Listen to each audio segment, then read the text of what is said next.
E eu penso que as mulheres cristãs, as mulheres evangélicas, elas passam por essa luta ainda maior, porque tem toda essa questão espiritual, né? Tipo, ai meu Deus, eu tô em pecado. Se eu for no psiquiatra, o pastor vai falar que eu tô doida.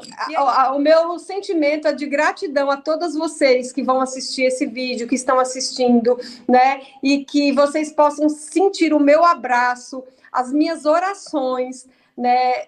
E eu fico até emocionada, sabe? Porque assim, eu sei que o Senhor está aqui, eu sei que o Senhor vai usar, né, essa entrevista para abençoar muitas pessoas, não por minha causa, mas por causa do amor que o Senhor tem pela vida de cada uma de vocês, cada um de vocês que está assistindo esse vídeo, que vai assistir esse vídeo.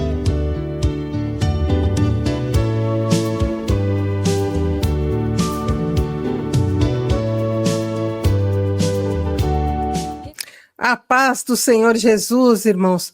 Hoje estamos aqui com uma convidada muito especial aqui para o canal Maranata Anátema. O nome dela é Roselaine Glória Costa, mas eu conheço a doutora Roselaine como Glorinha. Então, Glorinha, eu vou te chamar de Glorinha, eu vou deixar a doutora de lado. Isso. Né? Porque nós somos evangélicos, a Glorinha é uma mulher de Deus, além de ter várias especificações, vários cursos, formações, e ela trata pacientes de uma área muito importante e pouco falado no meio evangélico. Agora, né, parece que de uns anos para cá melhorou muito, mas na minha época, né, alguns anos atrás, 10, 15, 20 anos atrás, Glorinha, eu tenho 40 anos que eu sigo o Senhor Jesus na minha vida. E na minha época, 30, 20 anos atrás, 10 anos atrás, 5 anos atrás, não se falava praticamente disso dentro do meio evangélico. Talvez agora esse tabu, né, esteja sendo rompido, né? As pessoas estão falando, se interessando mais pelo assunto, né? Glorinha, vou deixar com você para você se apresentar aqui para o canal. Pode deixar. Olha, gente, muito prazer em poder estar aqui contribuindo, né, e apresentar esse trabalho que a gente desenvolve em clínica, mas ao mesmo tempo apresentar, né, que Jesus é a solução, né, mas que ele deixou aí nas nossas mãos, nas mãos dos profissionais, né, essa inteligência e instrumentos para que a gente pudesse ajudar uns aos outros, né? Então, faz parte do propósito, né, de vida, eu vou me apresentar já já, mas, diante de tudo, cuidar de pessoas faz parte do meu propósito de vida e faz parte dos mandamentos, né, do Senhor. Então, amar a Deus sobre todas as coisas, amar ao próximo como a si mesmo. Mas para a gente amar ao próximo como a nós mesmos, nós precisamos cuidar da gente, né? E é uma parte do mandamento que fica inclusa aí, mas nós precisamos prestar atenção, né? Porque como que a gente vai cuidar do próximo se a gente não está cuidando da gente mesmo, né? E às vezes a gente dá muito e está faltando para a gente. E nós precisamos ter esse discernimento, né? De entender que o cuidado pessoal, o autocuidado, né? O autodesenvolvimento, ele faz parte de cuidar do templo do Espírito Santo de Deus, né? Porque nós somos corpo, alma e espírito, né? E hoje eu vou estar aqui falando para vocês, eu vou dizer quem sou eu, né? Eu sou Roselaine Glória Costa, para os íntimos Glorinha, né? Sem problema nenhum, até porque você imagina, um bebê, né? Oi, Roselaine, né? Então, desde pequenininha,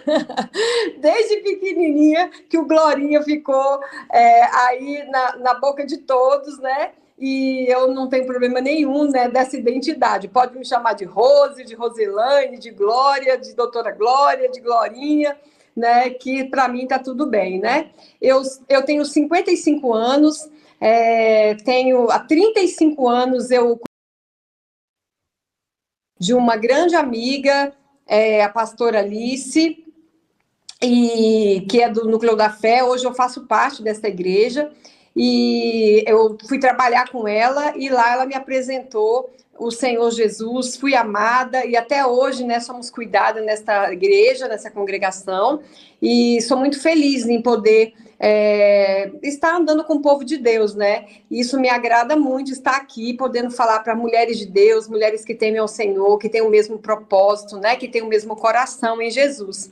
E eu tenho 55 anos, eu sou aposentada da Secretaria de Educação.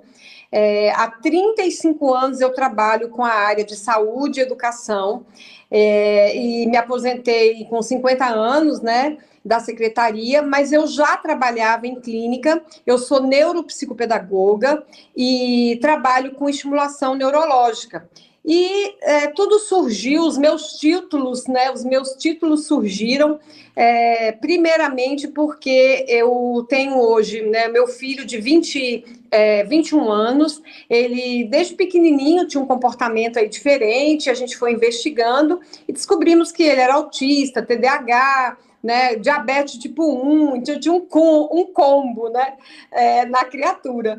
E aí eu fui estudar mais para poder ajudar a minha família, o meu filho, e até eu tenho um outro filho, o Lucas, de 25 anos, o Gabriel, de 21, e precisava sobreviver, né, fazer o Lucas sobreviver e ajudar o Gabriel nesse processo. Como eu já era da área de educação, eu fui começar a estudar mais, né, investigar e ver o que eu poderia contribuir. E fui precursora aqui em Brasília, em várias áreas, né, no sentido de inclusão, de ajudar as escolas na inclusão das crianças, né? Fui pleitear, junto com o secretário de Educação na época, alguns instrumentos, como o PEI, que é um programa de enriquecimento e atendimento individual. Então, da minha época aí, eu tomei alguns passos, né, para poder ajudar o meu filho, mas especificamente eu estava ajudando muitas crianças e muitas outras famílias, né, que estavam na mesma condição. Mas no decorrer do processo não era só isso, né? Deus tinha mais, né? E eu descobri também que o meu marido também tinha uma classificação de autismo leve, né, suporte 1, como o Gabriel, e ele começou a se identificar por conta do comportamento do Gabriel, né? Então ele, isso aí parece comigo, né? Eu também, quando era criança, fazia assim. E a gente percebia alguns comportamentos, assim, de isolamento, algumas vezes, né? De uma rotina muito estabelecida, tanto do Gabriel quanto dele. E, no final, ele realmente foi diagnosticado. E o Senhor, muitas vezes a gente, quando tem algumas situações, né, da família, a gente entra naquela questionamento, né? Deus, mas por que eu? Como que eu vou fazer? E agora, né? E eu, como não sou diferente de vocês, mesmo estudando muito, mesmo sabendo que não era uma doença, uma coisa que, né, do outro mundo, mas como assim, né? É comigo, né? E eu tive um tempo aí dessa entendimento, dessa luta com Deus para entender esse processo.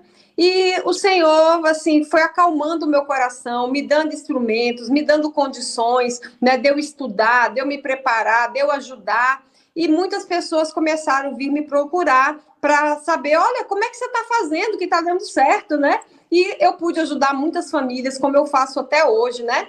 Eu trabalho com estimulação neurológica. Aí, no decorrer do processo, eu fiz um curso de neurociência, né? Uma especialização, um mestrado, um doutorado. E eu fui estudando, né, para poder me especializar mesmo no cérebro, né, para ver como que o cérebro funcionava, para ajudar a minha família, ajudar as pessoas que caminhavam comigo, né, e que me conheciam. E aí eu descobri o meu propósito, né? O meu propósito realmente era amar a Deus sobre todas as coisas, amar o próximo como a mim mesmo, né? E o Senhor me deu essa alegria de poder ter essa família neurotípica, né, onde eu posso ajudar os meus, né, servir de laboratório, de experiência, para ajudar muitas pessoas que hoje me procuram, né? E, graças a Deus, hoje o Gabriel está bem estabilizado, ele faz o 7º semestre de medicina veterinária, né? E o Lucas formou agora em odontologia no passado, já está em clínica. O meu marido hoje é líder de casais, né? Junto comigo, toca bateria na igreja, ele é do louvor lá da igreja e completamente ajustado nas suas autonomias, né? E porque eles também entenderam algumas coisas, né? Primeiro que não existe limitação para aquelas pessoas que têm o Senhor, né? Porque nós temos Ele como a nossa força, fortaleza, e não há limite, né? Não é um laudo, não é um relatório, não é uma condição, né? Que vai limitar aqueles que o Senhor escolheu, né? Então, eles entenderam isso. E se disponibilizaram em ser ajudados, né? Com o coração ensinável e entender que eles precisavam de suporte, de ajuda, e os dois, né, passaram por todo um tratamento, reconheceram que precisava, passam por tratamento quando precisa. O Gabriel vira e mexe, está aí de novo na psicologia, né? Toma um remédio aqui para melhorar a tensão. E as coisas vão caminhando e estão hoje estabilizados, autônomos, né? E levando a palavra de Deus com seus dons e seus talentos. O Gabriel é do som lá da igreja, da comunicação, então ele que mexe lá na iluminação, né? Também onde a gente congrega em alguns cultos, e cuida das crianças junto comigo, né? Eu sou do departamento infantil também, cuido das professoras e das crianças.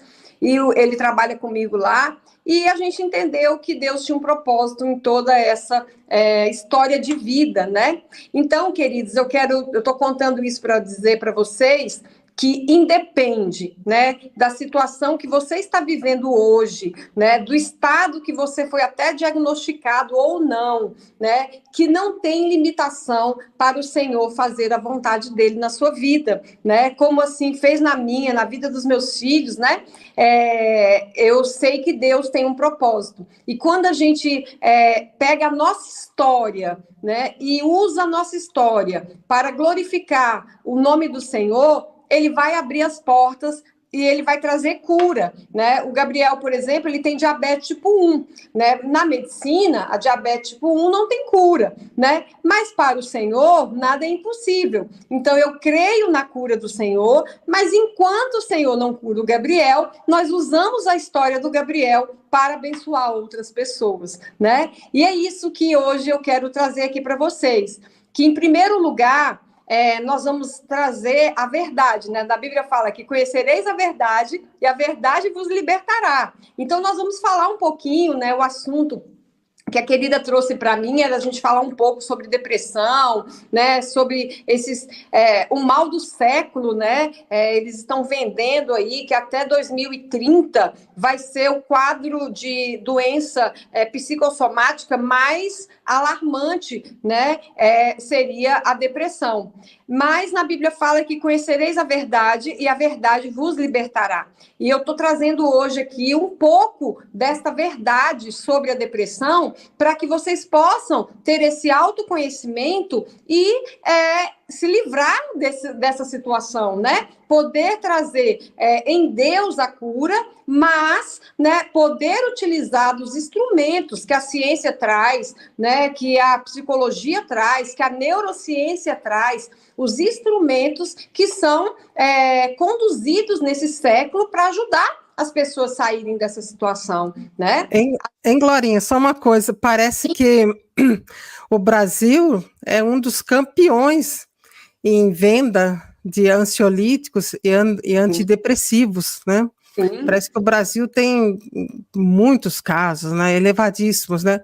E hoje eu estava até vendo um artigo que o mundo, nós temos 8 bilhões de pessoas no mundo, e quase 1 bilhão de pessoas sofrem com esse mal do século, como chamam, né? Sim. É chamado de mal do século, porque hoje em dia existe o diagnóstico, talvez antigamente não existisse, né? Não sei se seria isso, pelo menos é o meu raciocínio. Mas então a gente vê que muita gente está sendo diagnosticada com TDAH, com autismo, até muitos adultos, né? Artistas, muitas pessoas estão aparecendo na mídia, eu fui diagnosticado com isso, com aquilo e tal. Mas você deixou bem claro uma coisa, né, Glorinha? que isso não é o fim da linha de jeito nenhum. É o começo, né? Isso, né, foi diagnosticado, temos que prosseguir, né? Sim. Como foi o caso do seu filho, como é o caso de muita gente, né? Que tem pessoas que acham que é o fim da linha, e não, né? Então, a gente sabe que existem tratamentos para isso, existe recurso, existem medicamentos, mas a gente vive no meio evangélico, Glorinha, principalmente da onde eu vim, da minha origem. Sim. Eles achavam que não precisavam tratar disso, né? Que isso daí é algo espiritual, que isso seria algo do demônio, você está desacertado com Deus, você está em dívida com Deus, então você entrou nessa dificuldade, né? Você está nessa dificuldade porque tem pecado aí. Né? Isso traz aumenta, né, o sintoma da doença, porque a depressão, ela é uma doença, né? A depressão, ela tem causas fisiológicas, né? Então, assim, alguns hormônios, algumas desestruturas, né, neurológicas, né? A questão hormonal, excesso, né, de algumas substâncias, né, que estão desequilibradas no corpo. Então, a depressão, ela tem um fundo fisiológico, né? Óbvio que tem vários fatores externos que pode colaborar, né? Desencadear como um gatilho, né? Às vezes um luto, às vezes, né, uma situação como a do meu filho, né? Assim, você recebeu uma notícia de um adoecimento de um familiar, né? E aí aquilo abala de tal forma que você começa a derramar muito cortisol no seu corpo, e aí a partir daí você vai desencadeando doenças psicossomáticas, e essas doenças podem te levar a um momento de entristecimento profundo até você entrar num quadro depressivo, né? Então, agora, esse preconceito, esse estigma, né, que trouxeram das pessoas, né, principalmente, realmente, como você falou, né, nesse círculo evangélico, né, de cristãos, né, dizendo que, assim, e aí ainda usam os versículos, né, contra as pessoas, né, olha, tudo você pode naquele que te fortalece, né, a sua ansiedade, coloca a sua ansiedade em Deus, o jugo do Senhor é leve, tudo isso é uma verdade? Sim, é uma verdade, né, é uma verdade absoluta, inclusive, né, que o fardo do Senhor, ele é leve, né, que nós podemos todas as coisas naquele que nos fortalece. Porém, não é tudo espiritual, né? O nosso corpo, a gente começou falando que nós temos um trio aí, corpo, alma e espírito. Então, se a nossa alma, né, está adoecida, se o nosso corpo está adoecido, né, isso não quer dizer que é tudo espiritual. Então, né, então não teria motivo da gente ter esse trio, né, na nossa vida. A gente tem corpo, alma e espírito, porque cada um é uma coisa, e são independentes, né? Se tiver tudo bem, óbvio que o corpo inteiro vai ficar bem, mas se o espiritual tiver ruim, né, a alma e o corpo sofrem. Se a alma estiver ruim, né, o espírito também sofre junto com o corpo. E se o corpo não estiver funcionando, a gente vai atrapalhar o nosso lado espiritual, a nossa lado emocional, as emoções. Então, nós precisamos entender que não eu até fiz uma postagem no meu Instagram, né, depois vocês vejam lá, do Setembro Amarelo, que eu falo exatamente, inclusive, para isso, para os homens, que normalmente os homens ouvem falar, né? Tipo assim, você é forte, homem não chora, né? Não é possível que você deixa de mimimi, né? Então, a gente termina trazendo uma força, dizendo que senão o homem não pode ficar triste, o homem não tem depressão. Isso não é uma verdade, né? Isso não é. Mas a maioria dos casos atinge mais as mulheres, né? Se não me engano, sim, né? Sim, inclusive porque existe, né, a mulher, ela tem uma sensibilidade até hormonal, né? O nosso corpo, ele trabalha diferente do que os homens, né? Então, a gente tem uma sensibilidade maior, até fisiológica, né? De ter uma diminuição de alguns hormônios, né?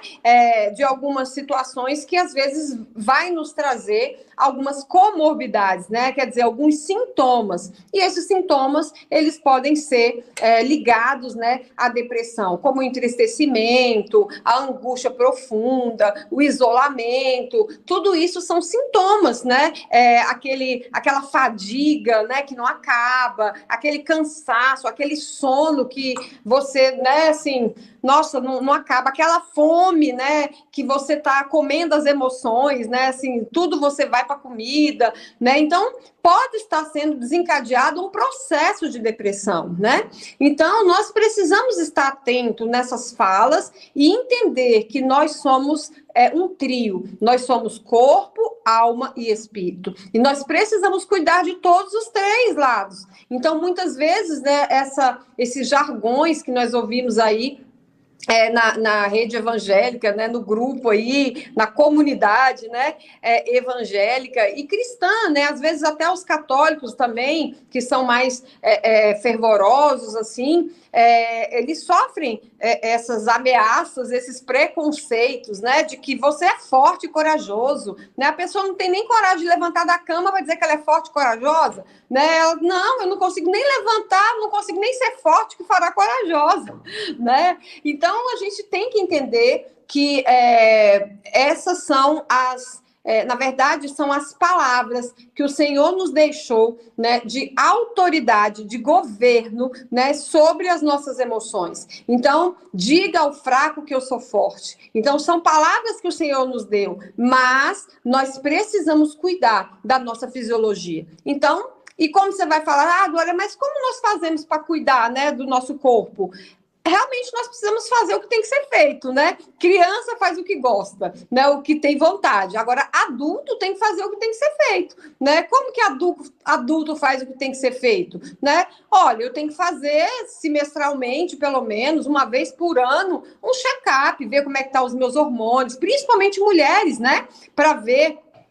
E na nossa faixa etária, na minha faixa etária, entre 40 e 60 anos, é uma idade de prevenção. Você precisa estar atenta, né? A gente fala aí do outubro rosa, né? A prevenção dos seios, né? Do câncer de mama, né? E estamos no setembro amarelo, falando da prevenção da depressão, do suicídio. Então, nós precisamos estar atentas à nossa saúde, a buscar, né, a um exame médico, saber como é que estão os seus hormônios, como é que estão as vitaminas. Por exemplo, a vitamina D baixa, a vitamina B12 baixa, o ferro baixo, ele vai te trazer uma situação de moleza, né, de fadiga. Glorinha, só uma coisa, você tem assim de cabeça mais ou menos quanto que seria o nível, por exemplo, vitamina D seria mais ou menos acima de 50? A ferritina acima de 70? Normalmente, acima de 50 já é considerado, assim, já uma normalidade.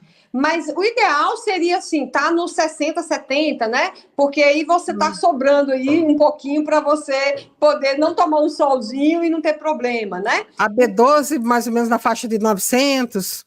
A B12 eu não tenho muita certeza, assim, em termos de unidades, né? Agora, a B12, ela caminha muito com a vitamina D, junto com ferro. Então, são vitaminas que, quando uma está atrapalhada, a outra já atrapalha a outra. Uma interfere na outra, sabe? E a ferritina, mais ou menos, na faixa de 70, mais ou menos. A ferritina, sim. A ferritina precisa, ela tá mais elevada, né? Não pode ter esse rebaixamento, porque você pode se sentir mesmo cansada, desanimada, triste, né? Os hormônios na menopausa, por exemplo, eu tô na menopausa, então a gente tem que entender que assim, a mudança de humor, aquele calor, a falta de sono regular, isso vai trazer, às vezes, abater, você vai se abater, vai ficar mais cansada, mais triste, talvez, né? E você tem que começar a perceber o seu corpo, porque, assim, eu na menopausa, eu tenho dia que eu tô mais para baixo, mais down, assim, mas isso não é espiritual, né? Não é porque eu tô em pecado, não é porque eu tô orando pouco, não é porque eu tô fazendo pouca devocional, não é porque Deus não tá falando comigo, né? É porque o meu organismo não tem energia para poder eu estar acordando 6 horas da manhã para fazer devocional. Então, assim, isso não quer dizer que eu tô afastada de Deus. Então, nós precisamos ter esse discernimento, né? E muitas vezes nós líderes, né? Eu sou líder de casal, trabalho com as crianças, né? Então a gente termina, e na Bíblia fala, aquele que é muito dado é cobrado, né? Muito cobrado, né? Quanto mais dá, mais cobra. E muitas vezes a gente também coloca um peso, uma responsabilidade muito grande nesses cargos, né? Que nós estamos na igreja, né? E esses cargos, eles não podem ser um peso e eles não podem atrapalhar a sua vida, porque o primeiro ministério que você tem é cuidar de você mesmo para você amar o próximo, né? E depois cuidar da sua família, né? E se você não conseguir cuidar de você mesma, como que você vai cuidar dos outros, dos casais, né, das crianças, né? Que é o meu caso, né? Hein, Glorinha, só uma coisa, por exemplo, assim, do lugar que eu vim, da minha origem, que foi a seita Maranata, ali existe um ativismo religioso muito grande. Você tocou num ponto que eu achei bem importante. É um ativismo religioso intenso, Sim. bem pesado mesmo, né? Tanto para os homens quanto para as mulheres, né? As mulheres ficam mais com aquelas funções assim, de lavar banheiro, lavar pano de chão, essas coisas assim. Tá? Se você entrar nessa seita, a primeira coisa que eles vão fazer é te dar um rodo e uma vassoura. Deus do céu. Porque mulher, para eles, basicamente é esse serviço. Esse papel.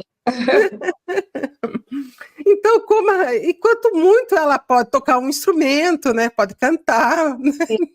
Pode cuidar das crianças, tal, tudo, né? Mas o básico mesmo é lavar banheiro, lavar pano de chão. E o detalhe, você tem que levar o pano de chão para lavar em casa. Ô, Jesus. É assim, que não pode nem lavar na igreja para não gastar a água da igreja, sabia disso? Bom, são alguns detalhes que depois eu passo para você. Então, o que acontece ali dentro? O que acontece ali dentro? A gente notou, né? O tempo nós ficamos, nós ficamos 20 anos, né? E as nossas filhas, que existe esse ativismo violento, né? E o sistema é bruto com as mulheres. Por quê?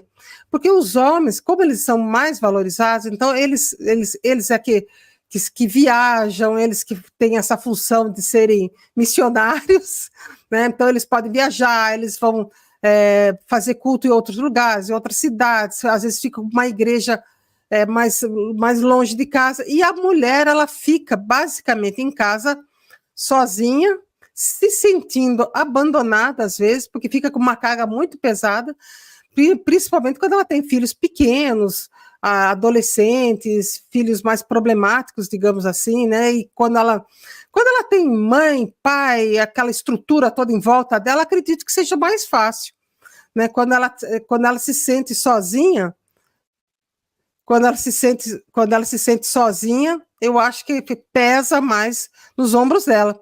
Então, muitas mulheres, e que chegam até nós, muitos casos, né, de mulheres nesse estado, elas estão profundamente deprimidas, num estado de depressão profundo, e elas não podem contar para o pastor da igreja, não adianta nem falar com o marido nem vai ouvir. Acho que isso como é que dizem, é frescura, como é que é, bobagem, alguma... Vou abrir aqui seu microfone aqui. Opa. Mimimi, né? Acho que é mimimi, alguma coisa. Não, mulher, você está... Muitos até falam assim, você está oprimida. Aí que ela oprime mais ainda, né? Não, você está oprimida, né? Vai para a igreja, você está oprimida, né? Então, assim, a gente sabe que muitas mulheres se sentem abandonadas, muitas mulheres, às vezes, já chegou caso para nós, de mulheres que passaram por cirurgia, que o marido nem apareceu no hospital, e foi lá só no dia dela sair, que ela teve alta, ela ficou lá internada, ele nem apareceu porque ele estava ocupado com as coisas da igreja.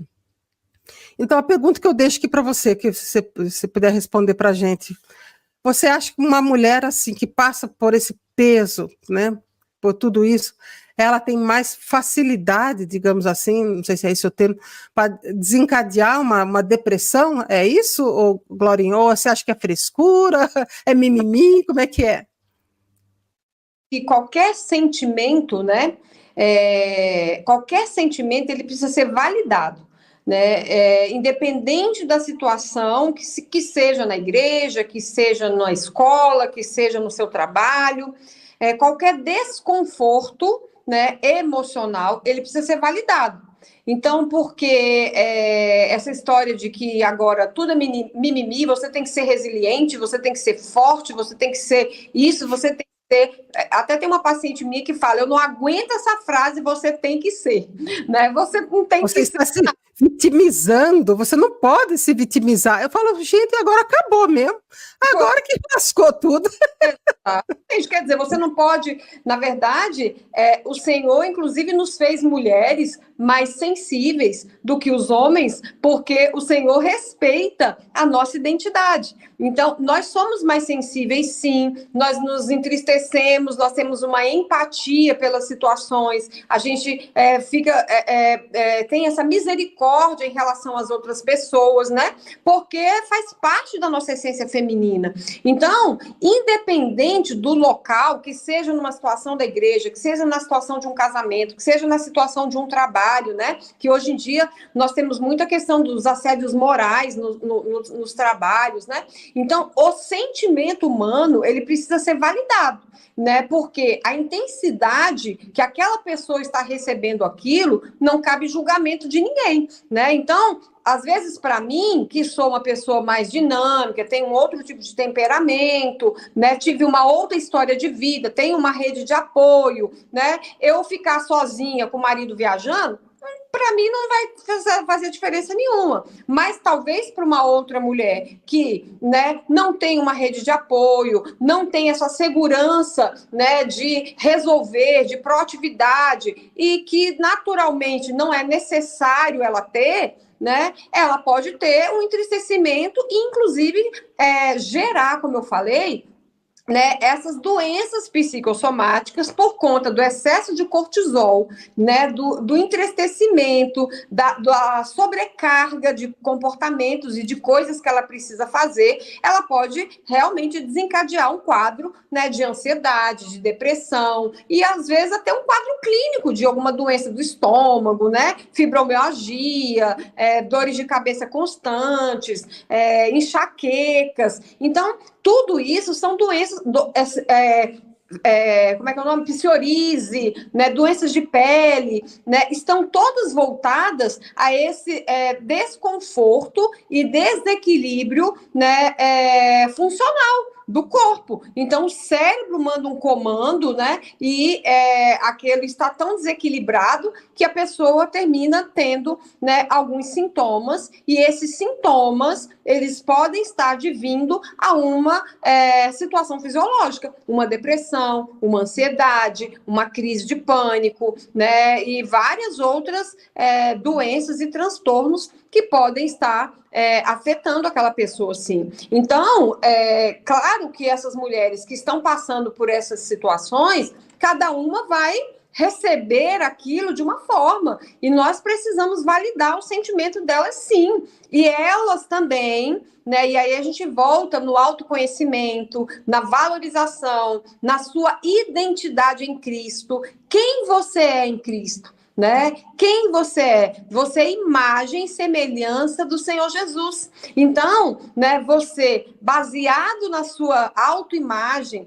né, e na sua identidade em Cristo, você vai reconhecer que você é sensível, que você pode estar passando por um momento de depressão, de tristeza, de angústia, e que você pode pedir ajuda, que não somente, né, também aos pés do Senhor, mas pode procurar o médico, pode procurar, e se não tem o marido que possa apoiar naquele momento, se não tem o pastor que possa apoiar naquele momento, né? Então procure um profissional da área da saúde, né, que vai poder validar o seu sentimento e vai poder entender o que está acontecendo com você e te ajudar clinicamente, porque é um adoecimento clínico, não é algo espiritual, não é algo emocional, né? É algo clínico, é uma disfunção, né, neurofuncional, neurológica, psicológica, né, fisiológica, é uma disfunção. Então, essas situações, elas podem sim desencadear um quadro de depressão, né? Tanto essa pressão, né, de autossuficiência, de conseguir fazer tudo, de ter que fazer tudo, né, porque eu não tenho apoio de ninguém e eu tenho muitas atividades, eu tenho que dar conta, né, eu tenho que ser mãe, eu tenho que ser esposa, eu tenho que ser namorada, eu tenho que cuidar do trabalho. Muitas delas trabalham fora, além do seu trabalho da igreja, além do seu trabalho da casa, né? E muitas vezes a gente não tem essa rede de apoio, muitas vezes a gente não tem as condições financeiras de estar pagando uma babá, de estar pagando uma empregada, e você absorve tudo, porque ainda tem um peso que, até se você tiver dinheiro para pagar a babá, né, ainda colocam na sua cabeça que, tipo assim, você é a mãe, né, uma mãe cristã, você vai deixar o outro criar o seu filho, né? Então, assim, em Provérbios, da mulher sábia, né, ainda diz pra gente, olha, ela contrata os empregados, as servas, ela administra as suas finanças, ela faz muitas coisas, mas você percebe que tudo com ordem e decência. Ela tem estrutura, ela pode pagar uma empregada, né, porque ela dá ordem às servas. Então, não tem problema nenhum você ter uma pessoa para te ajudar, né? Você não precisa ser autossuficiente, né, de conseguir fazer todas as coisas, né? Óbvio que a responsabilidade da educação dos seus filhos vai ficar para você orientar, para você ter tempo de qualidade, para você montar o seu cardápio, para você saber o que a criança está comendo, mas isso não quer dizer que você precisa, né, tá ali 24 horas, dar banho, dar comida, dar não sei o quê. Não, se você tem uma rede de apoio que possa te ajudar, né, vai te ajudar para você vai ter mais tempo de qualidade em cuidado pessoal, né, porque se você não estiver bem, como é que você vai dar? Né, tem aquela regra do aeroporto, do avião, né? Colocar a máscara em si mesmo para você ajudar o outro. Como é que você vai ajudar o filho, o marido, a igreja, o discípulo, né? O membro da igreja, se você, as crianças, né? Ser líder do louvor, ser líder do casal, se você não está cuidando nem de você mesmo, né? E aí a gente vai entrar numa questão assim, mas como que eu vou desvincular disso? Né? Eu não posso desobedecer meu marido, não posso não ser submissa, o ministério dele é o meu ministério, né? E aí a gente começa a entrar em um monte de questões. E aí ontem eu ouvi uma palavra, né, da minha pastora, e foi uma palavra muito tremenda, que ela falou sobre o sim, o não e o espera de Deus, né? E para a gente, às vezes, fazer alguma coisa, né, para Deus, ou ouvir o sim de Deus, a gente tem que ir lá na Bíblia. Conhecereis a verdade e a verdade vos libertará. Então eu vou lá e pergunto, vem cá, na Bíblia está dizendo que eu tenho que, a submissão ao meu marido acabar com a minha vida, né? Ou a submissão ao meu marido andar com ele sob a missão dele. Mas na Bíblia não está falando que o jugo é leve, que o Senhor levou, e isso aqui está muito pesado para mim, então é bíblico isso. Então nós precisamos gastar tempo com Deus, para a gente ler a Bíblia, ler a palavra, entender o que a palavra está falando, pedir discernimento do Espírito Santo, né, para que revele, tire as escamas dos nossos olhos, os tampões dos nossos ouvidos, para que a gente ouça a verdade, porque a verdade é a palavra de Deus, né? Então, e se fugir da palavra de Deus, a gente tem que acender uma luzinha vermelha. A gente está fazendo o que é certo? Hein, Glorinha, me diz só uma coisa também, se você puder explicar para mim, qual é o tratamento que a gente deve procurar, no caso de uma pessoa com depressão? É psicólogo, psiquiatra, psicanalista, tem mais alguma coisa? E como outra coisa também que eu queria que você me falasse, qual a diferença entre psicólogo, psiquiatra e psicólogo, psicanalista e psiquiatra? Tá. Qual a diferença entre o que a pessoa aonde ela procura? O que ela pode recorrer, né? Sim. Primeira coisa, vamos lá. Vamos definir aqui. A depressão, ela tem que ser diagnosticada, né? para que os transtornos, dentro dos transtornos mentais. Então, tem outros transtornos mentais e a depressão, ele está dentro desses transtornos. Como é que eu, né, vou saber, né? Então, se eu estou passando por várias situações que nós citamos aqui, e a gente está no entristecimento profundo, desanimada, não tem ânimo, está chorando toda hora, né? Está impulsivo em algumas situações, não, como às vezes a gente tem aquele sentimento assim, que a cabeça não está no lugar, sabe? Que você faz umas coisas que não é o que você queria fazer, e você termina fazendo, nada tá bom, né? Você está reclamando demais, acontece uma coisa que era para ser boa e você nem valoriza aquilo, porque você já está de saco cheio da vida. Então, esses sintomas já tem que nascer um sinalzinho vermelho, né? Falar, ó, pulga atrás da orelha, tem alguma coisa acontecendo. A partir daí, a pessoa deve procurar, né? Primeira coisa, um clínico geral, um endocrinologista, para que a gente veja as questões fisiológicas. Então, vai ver, os hormônios estão ok, o triglicerídeo está ok, né? As taxas de vitaminas, está tudo ok? Então tá, mas você continua, né, ainda com esses sintomas? Então vamos procurar um neurologista. O que é que o neurologista vai ver? Tem alguma questão sobre déficit de atenção, né, sobre transtorno de ansiedade, algumas coisas que o cérebro já está, né, sendo afetado, o neurologista vai saber e ele vai poder dar uma série de exames que você vai fazer para que você possa fazer o diagnóstico. Mas ainda não foi suficiente. Quem que você vai procurar? O psiquiatra, né? O psiquiatra, ele é um médico, a psiquiatria é uma área da medicina, então é um médico que faz uma especialização em psiquiatria, que é o estudo da mente humana. Então, ele vai estudar o comportamento humano, ele é um médico que estuda o comportamento humano. E é o único profissional da área da psicologia, psicanálise, psicólogo que pode medicar, né? Então, o único que pode fazer uma receita de remédio é o psiquiatra. O psicólogo, o fono, a neuropsicopedagoga, eu, né? Nós não podemos medicar, porque nós não somos médicos. Então, só quem medica para passar um remédio é o psiquiatra, o neurologista, né, o clínico, né, os médicos. Então, a pessoa se viu com algum desses sintomas, ela vai procurar esses médicos. Normalmente, o psiquiatra vai encaminhá-la para o psicólogo, né?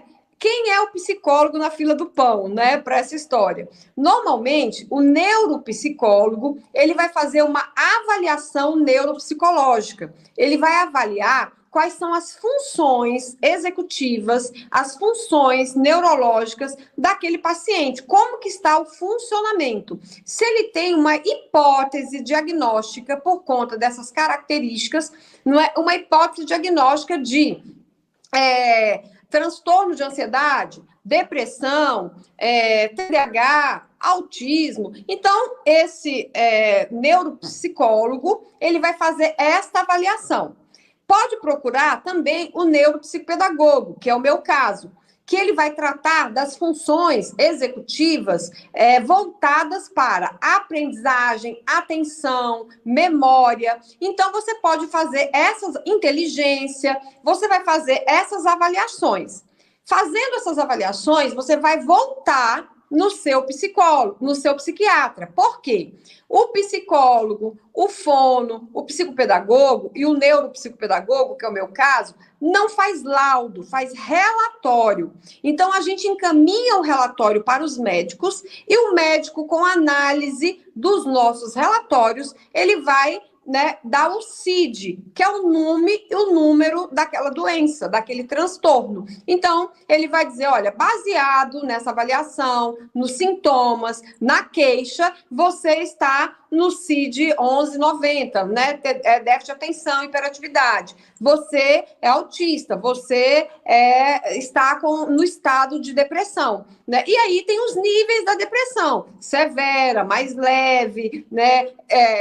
Junto com ansiedade, junto com TDAH. Então, o médico, depois dos relatórios de avaliação, ele vai encaminhar o tratamento. Então, a gente falou do diagnóstico. Como que eu chego no diagnóstico? do jeito que eu falei. E aí eu vou explicar agora quem são as pessoas que vão poder te ajudar. Então, o diagnóstico foi feito, o médico vai te falar, olha, você vai procurar uma terapia. A terapia vai ser com quem? Depende da abordagem que o médico vai orientar aquele paciente. Então, assim, se for com um psicólogo, ela normalmente vai fazer uma terapia cognitiva comportamental, que ela vai tratar os sintomas, né, daquele quadro de adoecimento, da depressão, dando instrumentos para aquele paciente agir no seu dia a dia. Como quando eu estou isolada, o que eu vou fazer, né? Como eu posso fazer para poder estar no público? Eu não quero mais sair de casa. Então, ela vai dar várias ferramentas para aquela pessoa sair daquele estado. Quem é o psicólogo? A diferença de psicólogo e psicanalista. O psicólogo, ele é graduado em um curso de psicologia. Então, ele é um doutor em psicologia. Ele é graduado em um curso. O psicanalista é uma especialização. Então, qualquer pessoa com um curso superior pode fazer uma especialização em psicanálise. Então, ele tem uma abordagem baseada em Freud. Então, é uma abordagem freudiana, que é uma terapia psicanalística. Então, ela tem uma outra abordagem e tem uma briga aí nos conselhos, né, de psicologia, de medicina, na questão do reconhecimento da terapia da psicanálise, né? Então, mas a abordagem do TCC, que é do psicólogo, ela é cientificamente comprovada e ela é validada. Por isso que é um curso de graduação e não um curso de especialização. Agora, o psicólogo pode ser psicanalista? Pode. Ele se forma na faculdade de psicologia e faz uma especialização em psicanálise. Eu posso ser psicanalista? Posso. Inclusive, eu fiz essa especialização. Então, em psicanálise.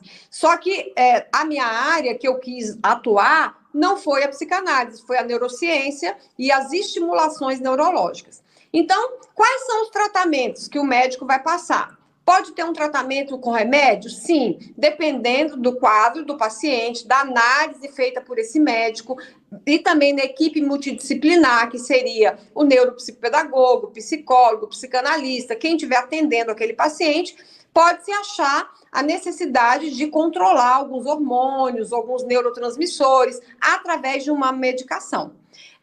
Encaminhar para o psicólogo, pode sim para fazer a terapia da psicologia, encaminhar para a estimulação neurológica, que é o que eu faço, que nós vamos treinar o cérebro para agir de uma forma diferente junto com a equipe multidisciplinar. Então, você está entendendo que uma coisa não invalida a outra. Você pode ter um tratamento da psicologia, você pode ter o remédio, você pode ter a neuropsicopedagoga, você pode vir aqui para a Glória, que a gente vai trabalhar com atividades, né, onde você vai desenvolver áreas neurológicas, né, dentro da neurociência, com instrumentos da neurociência, para você melhorar toda essa situação de vida. E, além do mais, existe o outro tratamento, que não são as terapias, e a medicação, é melhorar o seu estilo de vida, né? Que é a alimentação, né? Por quê?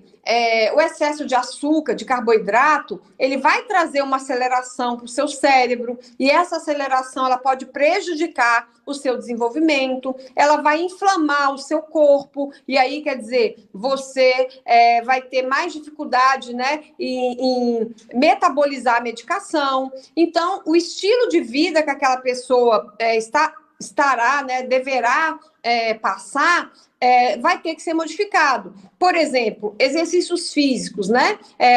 Uma caminhada, uma academia, uma natação, um pilates, vai melhorar a dopamina. Então, a gente vai ter neurotransmissores do prazer que vão estar ajudando aquela pessoa a sair daquele quadro.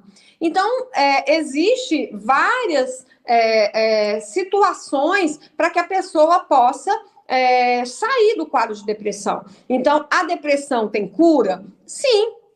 né? Talvez você pode até ficar com, vamos dizer assim, com uma sequela ou com, vou até usar uma palavra, tipo assim, um bichinho ali guardado, né? Se ele for tratado, ele vai ficar ali mansinho, ele nunca vai aparecer. Mas se ele não for tratado, né, vira e mexe, você vai entrar num quadro depressivo de novo, porque as suas vitaminas vão baixar, você não vai estar com o seu físico, né? O sono não vai ser um sono reparador, e tudo isso pode colaborar de você entrar novamente num quadro, né, de depressão. Então, é um conjunto de situações, né, que devem ser trabalhadas para que você melhore a sua situação, né? O seu transtorno, a sua ansiedade, a sua depressão, ou aquilo que você está vivendo naquele momento. Glorinha, mais uma coisa, você poderia me explicar como que funciona o cérebro de uma pessoa que está com depressão? Como que é? Eu já escutei falar de sinapse, de neurotransmissores, de neuroplasticidade. Eu escuto falar desses termos quando eu abro um vídeo aqui e ali, procuro me interagir um pouco do assunto, né? Até procurei saber mais, porque eu ia falar com você. E como que é isso? Você pode explicar? Porque eu vou ser bem franca com você, eu sou leiga com isso, né? Eu sou funcionária pública, eu mexo com papel, sou dona de casa, tenho 3 filhos, então essa área realmente para mim é uma novidade, né? Então, se você puder me explicar. Né? Eu vou explicar no geral como que funciona. O que é neuroplasticidade, o que é neurotransmissores, né? Como funciona o nosso cérebro, né? E aí depois eu vou falar o que acontece com o cérebro de uma pessoa que está vivendo, né, o transtorno, né, ou a depressão, ou a ansiedade, ou algum transtorno disfuncional, né? O cérebro, ele é formado por algumas partes, né? E essas partes neurológicas, fisiológicas do cérebro, essa estrutura fisiológica, ela é comandada por neurotransmissores. Quem são esses neurotransmissores? Seriam como se fossem os agentes que ligassem o fio A com o fio B. Então, para eu ligar o fio A com o fio B, eu preciso de um agente, né, que motive essa ligação. E aí, eu vou falar de 2, óbvio que a coisa é muito mais complexa, eu vou procurar ser mais didática e sucinta possível, né, para a gente entender. Existem vários neurotransmissores, mas a gente ouve muito falar da dopamina, que é o hormônio do prazer, e do cortisol, que é o hormônio do estresse.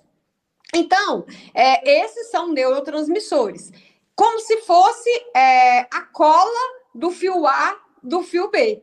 Então, se o organismo está liberando muito cortisol, e o que é que vai fazer a ligação desse neurotransmissor? O cortisol, porque ele é a cola do fio A do fio B.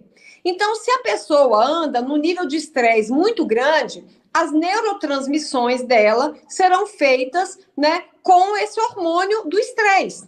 Isso quer dizer que vai diminuir o poder do córtex pré-frontal, que é o lugar da tomada de decisões, é o lugar do planejamento cerebral. A pessoa vai ter uma dificuldade em tomar decisões, né, que sejam, às vezes, simples, né? Eu fiz um podcast esses dias no canal da Fana, uma amiga minha, e aí a moça que estava fazendo, a Débora, escreveu um livro sobre depressão, e ela falou que ela não tinha vontade nem de tomar uma decisão, de tomar um banho, de levantar a mão para pentear o cabelo. Então, ela não tinha nem força para fazer as mínimas coisas, né? Então, por quê? Os neurotransmissores que faziam aquelas conexões neurológicas são naquele momento do estresse, né? Não tem o ânimo de ajudar aquela pessoa a fazer alguma coisa. Pelo contrário, a dopamina é o hormônio do prazer. Ela vai ser a cola para fazer essa sinapse, essa neurotransmissão. Então, se você estiver com o organismo, né, com dopamina, né, que é o hormônio do prazer, você vai ter uma condição, né, de tomada de decisão, de planejamento, de uma forma mais eficiente, porque você não está ali sofrendo para tomar uma decisão. E o cérebro, ele o primeiro inimigo da pessoa, né? Porque ele trabalha para a nossa sobrevivência. Então, por exemplo, se é para gastar uma energia para eu resolver um problema, o cérebro ele vai, né, te desacelerar, porque ele não quer gastar nenhuma energia para isso. Ele quer gastar energia para você fazer a digestão de um alimento, fazer o seu coração bater, fazer o seu estômago funcionar. Então, a energia que o cérebro vai gastar é para a sua sobrevivência. Ele não está nem aí se você tem que pagar boleto, se você está preocupado com o filho, né? Ele não está nem aí, ele quer fazer você sobreviver, né? E aí, por isso é que essa força que você precisa para tomar decisões, se ela estiver baseada em um hormônio do estresse, você vai cada dia definhando em uma situação, porque você não vai tendo força para poder fazer, né? Ah, Glorinha, mas o cortisol é importante? Sim, o cortisol é o hormônio que não nos permite atravessar a rua correndo na frente do carro. Ele é o hormônio que nos dá medo, né, de fazer algumas coisas, né, que não nos permite ser audaciosos de tal forma de colocar a sua vida em risco. Mas se a pessoa tiver com excesso de cortisol, que além daquilo que é necessário para o seu corpo, esse cortisol ele começa a ser maléfico, né? E aí eu tenho aqui na clínica uma mentoria chamada Governo do Castelo, que é governando o seu cérebro, governando as emoções, que a gente trabalha com essas mentoradas, com esses mentorados, né? Como você controlar essa sinapse cerebral. Porque você que governa o seu cérebro. Na Bíblia fala, né? E baseado nessa palavra de Deus, eu criei esse curso e tem sido uma bênção na vida de muitas mulheres, de muitos homens, né? Eu já estou na 4ª turma e é uma coisa assim, né, fora de série mesmo. A gente vê a transformação na vida das pessoas. Por quê? A gente trabalha com as causas. Quais são as causas? Os neurotransmissores. É você governar. Na Bíblia fala, Deus falou, haja sol, haja lua, criou o mundo, haja luz, e criou tudo, e ele falou no final, governe, sujeitai-a, quer dizer, a terra vai sujeitar sobre você e governe sobre os animais, né? Sobre tudo que há aqui na terra. Então, o Senhor já nos deu essa ordenança. Só que nós, na nossa ignorância, né? Inclusive pela falta de conhecimento da palavra de Deus, muitas vezes, e também por não cuidar da gente mesmo, do nosso corpo, a gente não dá direção para ser governante da nossa vida. E na Bíblia fala, em Romanos 12:2, fala, olha, transformai a sua mente para que você viva a boa, perfeita e agradável vontade de Deus. Então, a gente tem 2 versículos que nos dá respaldo que a gente governa o nosso cérebro. Então, quando a gente manda o cérebro fazer e governa a nossa mente, a gente vai viver a boa, perfeita vontade, agradável vontade de Deus. Então, quer dizer que isso é possível, porque a gente já tem um respaldo de Deus que o nosso corpo, né, está sujeito à nossa ordem, né? O nosso cérebro está sujeito à nossa ordem. E aí que entra a última palavra que você falou, né? De neuroplasticidade. Como o cérebro é plástico, né? Então, o que ele faz? Ele se adapta através dessa ordem que você dá, porque você conhece o seu corpo, você tem esse autoconhecimento, você já entendeu como é que você tem cortisol, como que você tem dopamina, você já entendeu como é que faz. Aqui eu ensino uma técnica, inclusive na mentoria de para, pense e age, que é o tempo do cérebro fazer uma conexão neurológica, né? E aí, o que acontece? Você começa a governar sobre as suas emoções. E na neurociência, emoções não é emoções do Roberto Carlos. Eu falo sempre isso. Com tantas emoções eu vivi. Não. Na neurociência, emoções são reações químicas do seu corpo. Então, quando você se conhece, sabe que você está balançando a perna toda hora, você está arrancando o cantinho da unha, que está enrolando o cabelo, que está com o bichinho do ran-ran na garganta, que está com aquele buraco no estômago que não tem fim, aquela fome que parece que você come o mundo e não acabou a fome, né? A mão transpirando toda hora, o coração batendo forte, isso não são emoções, né, do Roberto Carlos, são emoções da neurociência. Então, você tem que conhecer que o seu corpo está diferente para que você dê um comando para o seu cérebro. Olha, né, eu estou sentindo isso, o meu coração está batendo forte, eu posso estar com medo. Então, eu não vou me esconder debaixo do quarto, fechar a janela, ficar no escuro, né? Eu vou dar um outro comando para o meu cérebro para eu sair daquele momento de adoecimento. Então, a neurociência, ela pode ajudar nesse tratamento da depressão. E aí, nós podemos entender um pouquinho esse funcionamento do cérebro. E na depressão, o que acontece?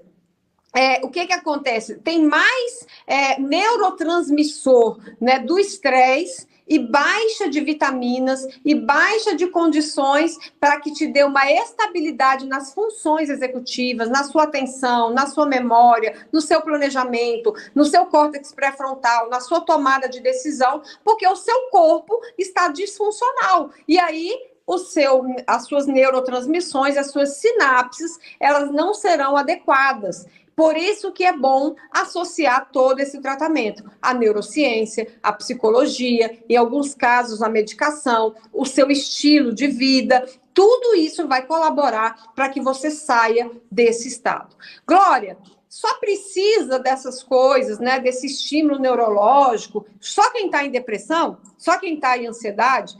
Não.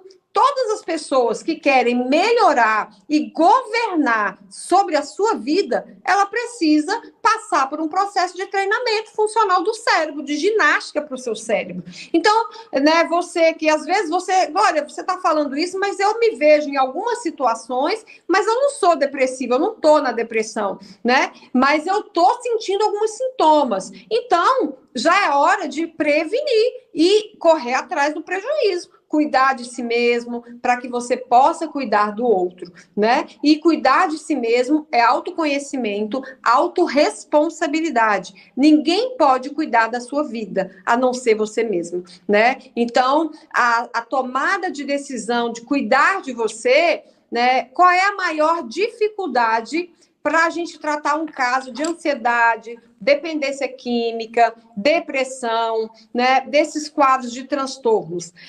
Existe uma porcentagem aqui, eu até anotei, que depois que a pessoa é diagnosticada, como é que é? 30, anotei aqui, quer ver? Ó? O tempo para buscar tratamento após o diagnóstico, normalmente de uma pessoa, é de até 3 anos.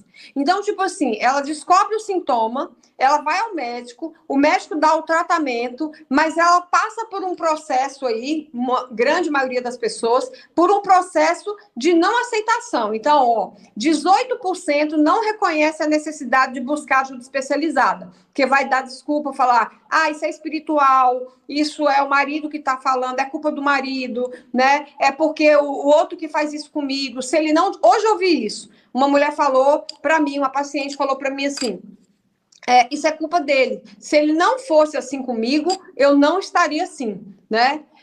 Tem um fator de verdade? Tem. Talvez, se ele não fosse assim com ela, não estaria potencializada aquela situação. Mas isso não quer dizer que aquela pessoa não precisa de tratamento. O outro precisa de tratamento, o marido precisa? Sim, mas ela precisa também. Porque isso é autocuidado, é autorresponsabilidade. Você não pode colocar a culpa daquilo que você está sentindo e nem a responsabilidade no outro. Mesmo que seja o outro, você precisa investigar até que ponto aquela ação do outro está afetando a sua saúde. E aí, isso vai ter que partir de você, porque o outro não vai pegar você no colo e te levar no médico, e te levar para tomar o remédio, e te levar para o psicólogo. Então, aqui diz que 18% das pessoas não reconhece a necessidade de buscar ajuda especializada, porque coloca a culpa e a responsabilidade em todas as outras coisas.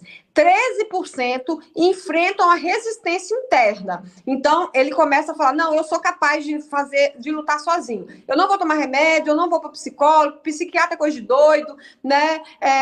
Psicólogo enrola todo mundo, a Glorinha fica inventando essa história de neurociência, dizendo que vai treinar o cérebro, que faz ginástica para o cérebro. Eu nunca vi ninguém fazer ginástica para cérebro, né? E aí começa aquela luta interna. Corpo, alma e espírito, né? Deus vai me curar, né? E Deus pode curar, gente? Pode. Deus pode. Basta uma palavra, né? Do Senhor, né? Basta uma palavra. Mas, né? Eu não posso, né, ser negligente, até como profissional, de dizer para a pessoa, dizer, não, querida, vai só orar, que Deus pode te curar. Se eu sei que existe uma disfunção, né? Então, Deus pode curar no processo, né? Porque enquanto você está ali se cuidando, buscando, os milagres que o Senhor fez, a grande maioria, teve um posicionamento, né? Nem que seja, olha, vou passar aqui areia no olho, cuspe, né? Me dá o pão e o peixe, né? Levanta e anda, né? A tua fé te curou. Então, quer dizer, teve um posicionamento de alguma forma. Então, muitas vezes, a gente fica nessa luta interna, e aqui está dizendo que 13% enfrentam a luta interna. E eu penso que as mulheres cristãs, as mulheres evangélicas, elas passam por essa luta ainda maior, porque tem toda essa questão espiritual, né? Tipo, ai meu Deus, eu tô em pecado. Se eu for no psiquiatra, o pastor vai falar que eu tô doida. E aí vai me tirar a liderança das mulheres, né? Se eu for no médico e eu estiver tomando remédio, como é que eu vou testemunhar, dizer que eu tô tomando remédio? Para falar para os líderes que eu tô tomando remédio, né? Como é que eu vou falar isso? Né? Então, eu vou sair, vão me tirar do cargo, vão me tirar da... Isso é uma grande inverdade, né? Porque a verdade é que você precisa ser transparente. A sua história vai curar muitas pessoas. A sua história é que vai trazer... Né? Esses dias eu estava vendo The Chosen, né?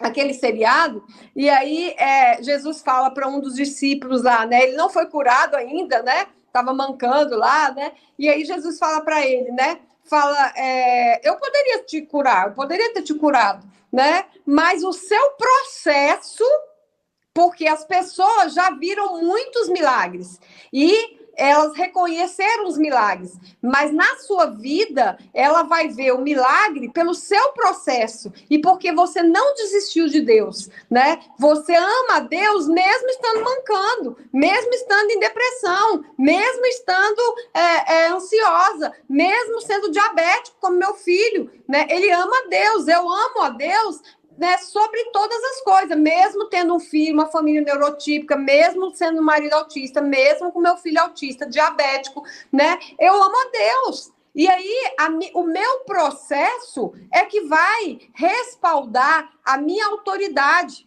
né? Tanto em Jesus, como a minha autoridade hoje como profissional. Então, você líder, você pastora, você líder de ministério, você mulher que é só discípula, né? A sua história vai respaldar a sua vida, né? Porque uma coisa é uma coisa, outra coisa é outra coisa, né? Você ser crente, fiel ao Senhor, amar o Senhor, você não está livre de estar doente, de adoecer. Porque na Bíblia fala que neste mundo nós teremos aflições, mas tem de bom ânimo, porque o Senhor está contigo, né? Então nós podemos ficar triste, nós podemos estar doente, né? Nós podemos ter diabetes, sim, nós podemos ter depressão, sim. Quantos queridos, amados morreram de câncer, né? Ou tem câncer e é cristão e amam a Deus, né? E Deus não curou ainda. E aí, o que nós vamos brigar com Deus? Né? Deus, olha, você não curou o fulano, o Senhor não é um Deus que cura, por que você não curou? Né?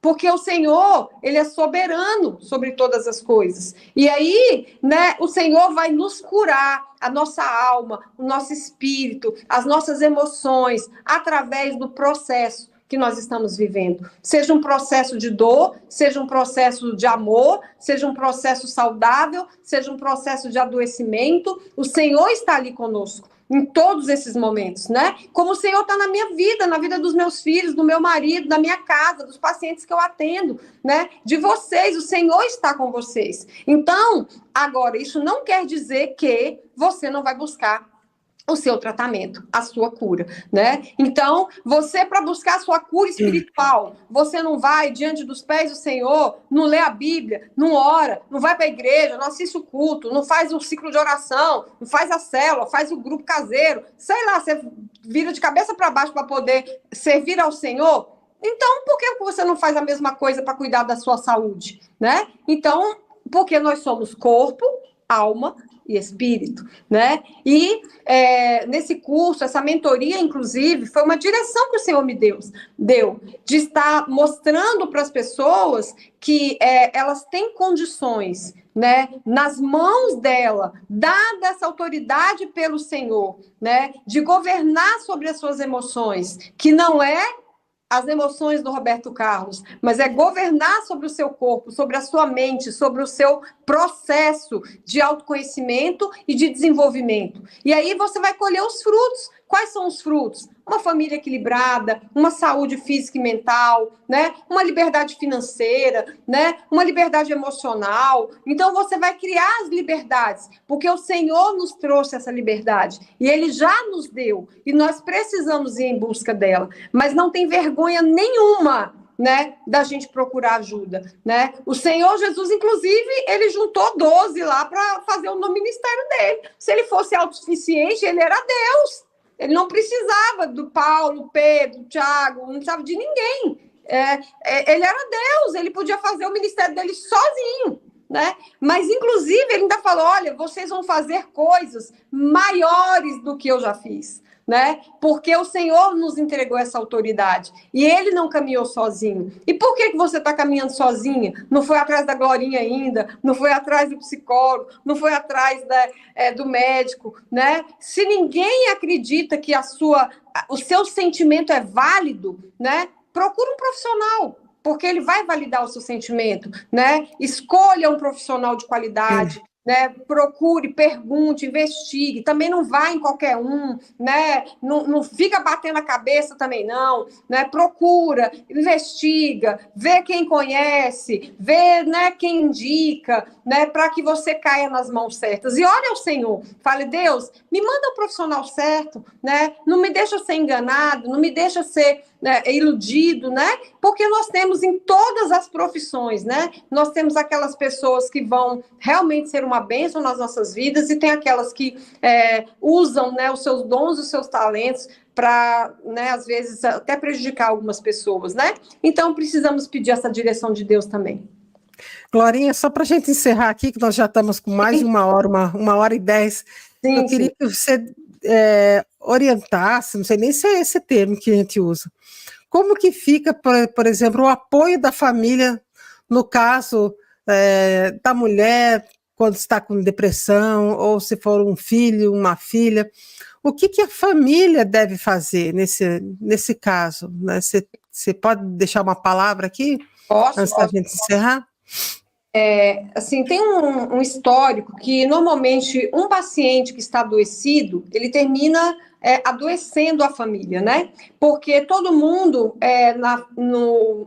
no desejo, né? No desejo de ajudar, não sabendo o que tem que fazer, né, termina ficando meio, né, desorientado mesmo, né? Tipo assim, eu quero ajudar, mas o filho, às vezes, ainda mais quando os filhos são maiores ou tem uma média de idade, assim, que já tem uma vontade própria, né? É muito difícil os pais interferirem, né? Porque eles já acham que eles já sabem e a gente fica com essa dificuldade de poder ajudar. Mas uma coisa... vou falar primeiro de pais com filhos e depois eu falo, né, do restante da família em relação aos outros.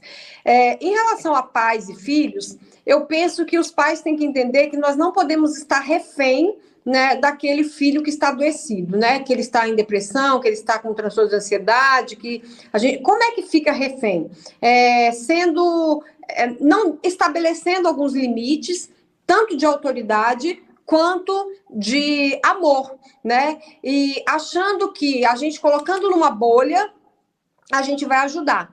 Então, isso, os pais costumam fazer isso, né? Porque assim, nossa, ele não dá conta, eu vou fazer por ele, e aí você vai botando numa bolha, ao invés de trazer possibilidades para que aquele paciente realmente saia daquele quadro, né? E quais são essas possibilidades? Não é forçar, mas direcionar aquele paciente a fazer o que tem que ser feito, né? Então, olha, filho, você vai ao médico, né? Ah, tem que tomar remédio? Não, então você vai tomar o remédio, eu vou te ajudar, eu vou lembrar, eu vou colocar no seu quarto, eu vou esperar você tomar o remédio, né? Eu vou te acompanhar na psicóloga. Não, eu não quero essa psicóloga, eu quero a outra. Não, eu vou te orientar, porque essa aqui, né, tem isso. Eu prefiro que você vá nessa, né? Então, você vai... Porque você tem que entender que quem está saudável, quem sabe a direção, nesse momento, é o pai que está saudável. O filho está adoecido. Então, você não pode deixar que a tomada de decisão seja baseada no filho. Porque ele não vai tomar a decisão certa. A gente falou aqui do córtex pré-frontal, da tomada de decisão, né? Se aquele córtex pré-frontal não está ajustado para tomar uma decisão certa e para planejar, né, ele precisa de alguém para estar fazendo isso por ele, né? E aí, o papel da família nesse momento é direcionar, é dar limite, é com amor e autoridade fazer com que as coisas aconteçam. Porque senão você vai estar negligenciando, né? Você vai estar deixando o filho agir do jeito que ele quer, mas ele não tem condições de tomar partido da sua vida naquele momento, porque ele não está na sua saúde física e mental, né, apto à tomada de decisões, né? Então, isso é o caso de pais para filhos. Agora, o caso das mulheres, né? Você citou aí muitas líderes, né? Muitas mulheres na igreja, né? Que passam por algumas situações que não tem uma rede de apoio, que passam por situações aí de adoecimento, né? E aí ela não tem, talvez o marido não apoie, talvez, né, os filhos não entendam aquele comportamento, né?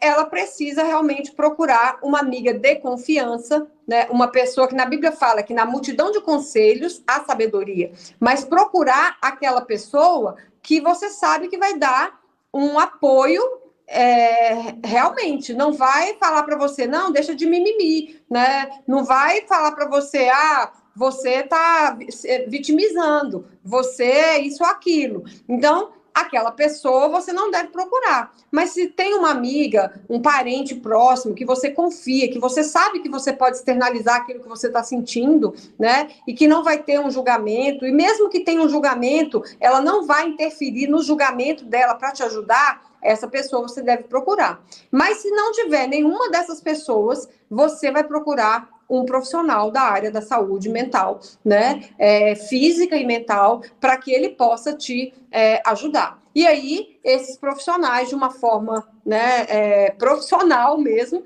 vai ter essa ajuda, né? Então, e na família, a gente tem sempre que entender que o outro é o outro. O adoecimento do outro não pode ser o seu adoecimento. Você tem que entender que alguém tem que estar saudável nessa família, né? Nessa casa, né? E se você perceber que você está entrando no mesmo ritmo de adoecimento, você precisa procurar ajuda também, né? E muitas vezes aqui no consultório mesmo, eu atendo em educação parental. Eu atendo a família inteira para fazer os treinos funcionais, para que a rotina familiar colabore, né, para o tratamento daquele indivíduo, né? Então, por exemplo, uma criança com déficit de atenção, que o déficit de atenção, ele precisa de uma rotina estabelecida. Uma criança, ela não vai conseguir fazer a rotina da casa dela, porque ela não depende dela. Então, um horário certo para o almoço, um horário tranquilo para ir para a escola, sem uma correria, sem uma confusão na casa, né? Uma previsibilidade de rotina. Então, eu preciso construir isso com toda a família, para que colabore no tratamento daquela criança com déficit de atenção e hiperatividade. A mesma coisa, um paciente que está em depressão, que quer ficar dentro de um quarto fechado, né, com computador, com celular, passa a madrugada inteira sem dormir, né? A família tem que criar um ambiente, né, propício para que aquilo não aconteça, ou que diminua aquele tempo de exposição de tela, né? Então, olha, de manhã entra no quarto, abre a janela, dá bom dia para o filho, né? Ah, mas eu não quero, não sei o que. Não, filho, vamos tomar um café. Eu trouxe um café aqui para você. Vamos abrir a janela para gente, para entrar um sol no quarto, né? Porque o sol ele vai ativar áreas cerebrais, aquela pessoa vai ter que despertar. Então, a gente ensina toda essa estrutura externa de como o pai, o paciente, os pais, a família, o marido, a esposa, vai lidar com aquele paciente que está adoecido. Entendeu? Maria, só mais uma pergunta que a gente, vamos ver se a gente consegue encerrar, né? Não, pode ficar à vontade. Eu estou à disposição. A palavra de Deus diz assim que o amor lança fora todo medo, né? Então, pelo que eu entendi, né, se o paciente, né, se for um filho, uma filha, no caso, se o pai e a mãe tratar bem esse filho, com atenção, com cuidado, com amor, ou se for a esposa, ou às vezes até mesmo o marido, né? A gente está falando mais de filho e de mulher, porque a gente sabe que o marido, ele é sempre, o homem é aquela pessoa que você fala, não, comigo não, eu nunca vou ter isso, né? Ele parece que ele se sente mais imune a isso, né? É verdade, verdade. Então, pela fragilidade também, né? Como você falou, né? Da mulher, dos filhos, né? Sim. Que às vezes tem filho que ainda não tem uma independência financeira. Então, tudo isso gera uma ansiedade muito grande, pode até mesmo um transtorno muito grande, chegar até desencadear uma depressão, como você falou, né? Mas no caso do pai e a mãe, tratando com muito carinho, muita atenção, muito amor, você acha que pode ser lançada, o medo pode ser lançado? A ansiedade pode fugir dessa pessoa? E ela pode se livrar da ansiedade, todos esses transtornos? Sim, eu penso que sim. Entendendo que quando a gente fala de lançar fora todo medo, que o amor, né, lança fora todo medo, a gente tem que entender que as formas de amor não quer dizer colocar na bolha. Dizer não, estabelecer limite, é amor, né? Cuidado com negligência, sem negligência, cuidado com diligência, né? É amor. Direção, né? Dar direção, dar a direção mesmo, olha, você vai caminhar por aqui, isso é amor. Porque muitas vezes nós pais, a gente fica muito refém, né, dos filhos, né, no sentido de que a gente, porque tá tudo muito conturbado, né, nessa geração, no sentido de valores, no sentido de princípios, e eles estão muito frágeis, com baixa tolerância à frustração. Então, é menino se cortando, é menino querendo perder a vida. Então, a gente termina ficando meio refém dessa situação. E aí, a gente começa a achar que o excesso de cuidado vai nos livrar dessas situações e que a gente vai se suprir todas as necessidades dos nossos filhos, eles vão estar tão supridos que não vão querer fazer coisas que desagradam e tal. Só que isso não é uma verdade, porque o amor, ele lança fora todo medo, e aí eu vou trazer para o pai, né? O medo de perder o filho, o medo de frustrar o filho, o medo dele fazer alguma coisa contra a vida dele, né? O amor lança fora todo medo. Então, o amor que você sente para o seu filho vai te permitir ter autoridade, né, de dizer para ele o que deve ser feito, o que não deve ser feito, mesmo sabendo que aquilo pode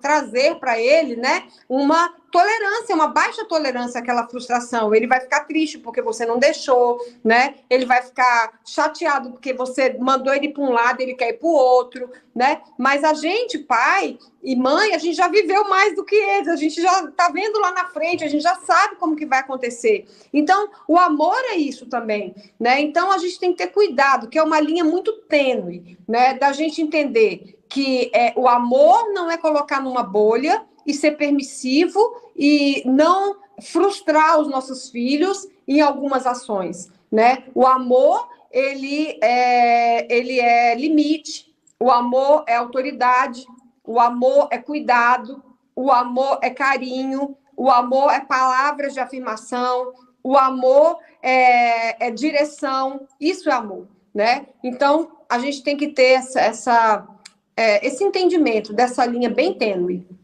Agora você tocou num assunto, né? Porque o negócio é difícil, né? De palavra de afirmação, que tem muitos pais, né, que fica o tempo, a criança cresce, se torna um adulto, debaixo de frases, de palavras negativas, né? Tem muitos pais que são tão ignorantes que falam, oh, você é um burro, você é isso, você é aquilo. Nossa, eu acho que isso é um negócio terrível para o filho, né? E às vezes nem fala diretamente, mas às vezes dá a entender, olha, você não tem condições de chegar lá, você não vai, você não fica, você, né? Então, acho que a palavra afirmativa a de afirmação, aí toca na autoridade do pai. Se o pai ele tem essa autoridade, mas se ele encher um filho com palavras afirmativas, né? Eu acho que isso conta muito para o crescimento saudável do filho. Né? E assim, eu nem vou dizer só pais, né? No próprio casamento, na própria igreja, entre os irmãos, né? A gente tem que ter muito cuidado do que a boca fala, né? Porque o que a boca fala é aquilo que o coração está cheio, né? Isso que diz a palavra. E da sua boca ela pode sair bênção ou maldição, né? E você que vai escolher isso. Isso é domínio próprio, isso é gerenciar as suas emoções, é gerenciar o seu cérebro, né? Então, essa história de você tá passando por alguma situação com o marido, né, com o líder, e você não, porque ele é isso, que ele é aquilo, ele fez isso, né? Às vezes você nem fala o que ele é, mas você diz o que ele fez, né? E aquilo que ele fez já da relação daquilo que ele é, né? E aí, isso são palavras de maldição. E na sua boca, ela tem que sair daquilo que é bênção, né? Se é para falar maldição, é melhor calar, né? Tem um ditado aí do mundo que fala, né? Se é para falar mal, é melhor ficar calado, né? Engole o sapo, fica quieta, né? E é uma grande verdade, porque, assim, essas palavras, elas vão trazer uma maldição mesmo, né? Uma maldição. E quando é de uma palavra de autoridade, de um filho para um pai, ou de um pai para um filho, de um marido para uma esposa, de uma esposa para o marido, né? Essas palavras, elas têm muito valor. Hoje mesmo, eu atendendo uma paciente, ela falou algumas coisas assim que ela escreveu na mensagem, e eu trouxe essa mensagem para ela ver. Eu falei, olha aqui o que você está falando, né? Olha que palavras você está colocando. É isso realmente que você quer colher, né? As palavras, elas são sementes.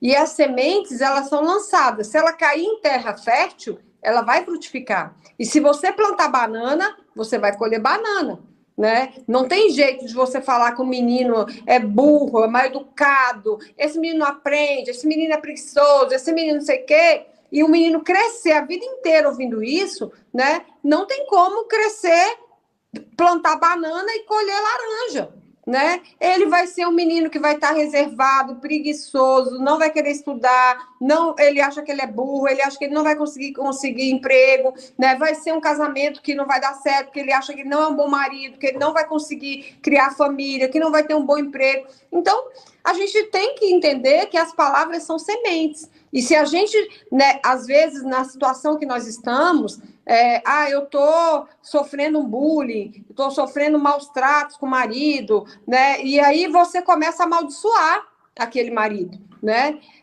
Na verdade, você tem que entender que não é sobre você, né? É sobre ele, né? E as ações que ele fizer não podem te atingir. E aí a gente volta para o treino neurológico, né? A gente volta para a mentoria lá que eu faço, né? A gente treinar que não é sobre o outro, né? Não é sobre você, é sobre o outro. E que quem governa o seu cérebro e as suas emoções é você. O impacto da ação do outro não pode impactar você, né? Então você tem que saber dividir essas coisas, porque senão você vai entrar na pilha. Aí a gente entra em outra história da neurociência, que é o neurônio espelho, né? Que aí é assunto para mais umas três entrevistas aí, umas 10 entrevistas, né? Porque tem muito assunto, né? Mas Tá bom. Glorinha, já estamos com quase 1h30 aqui. Glorinha, eu quero agradecer você, porque eu sei que você é muito ocupada, tem muitos pacientes, tudo, pelo tempo que você ficou aqui com a gente, que eu sei que vai ser uma bênção para muitas mulheres, muitos pais, né, muitos filhos também, né, muitas pessoas que estão passando por isso e acham que não precisa, de fato, procurar um profissional. Sim. Mas como você deixou bem claro, né, se a pessoa se acha com a necessidade disso, for diagnosticada, acho que está mais do que na hora, né, Glorinha, de procurar um tratamento.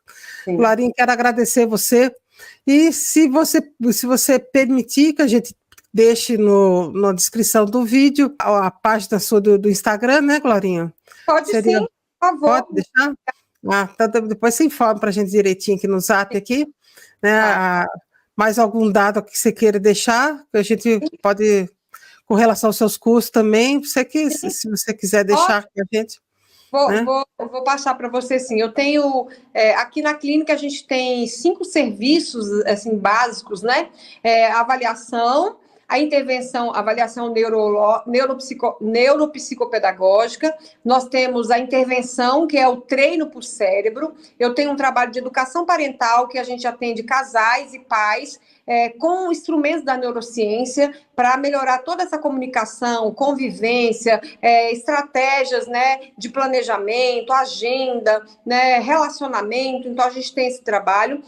A minha primeira formação não é na área da saúde, não é na área da educação. Minha primeira formação, aos 16 anos, eu entrei na faculdade de administração, né, e fiz administração de empresa. E aí e depois, quando eu fiz a parte da neurociência, eu fiz uma especialização em neurociência business, né, que a neurociência voltada para o treinamento, recrutamento e seleção de colaboradores, né, e treinamento de equipe. Então, eu faço esse atendimento a várias empresas aqui em Brasília, né, de estar atendendo os colaboradores, ajudando na melhora da performance, né, do desempenho da própria empresa, né, ajudando os gestores, né, os empresários a se dominarem, a controlarem as suas emoções para poder gerenciar os seus negócios, né? Então, a gente tem esse programa. Eu tenho um programa de estudo para concursos. A gente usa a neurociência e as estratégias para o estudo, né? O planejamento, com técnicas de estudo, né? Então, lá a gente faz como fazer um mapa mental, fazer um resumo específico para cada pessoa, como é que você faz, você que é mais ativo, você que é mais tranquilo, você que aprende lendo, escrevendo. Então, a gente tem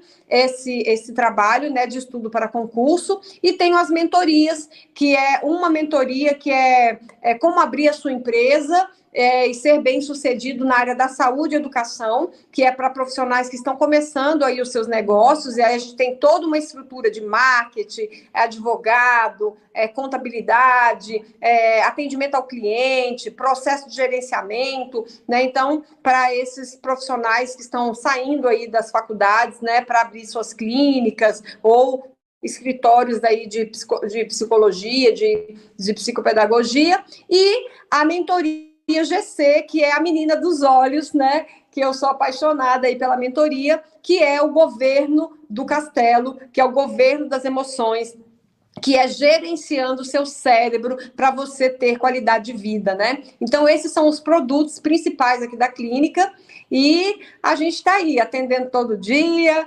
né?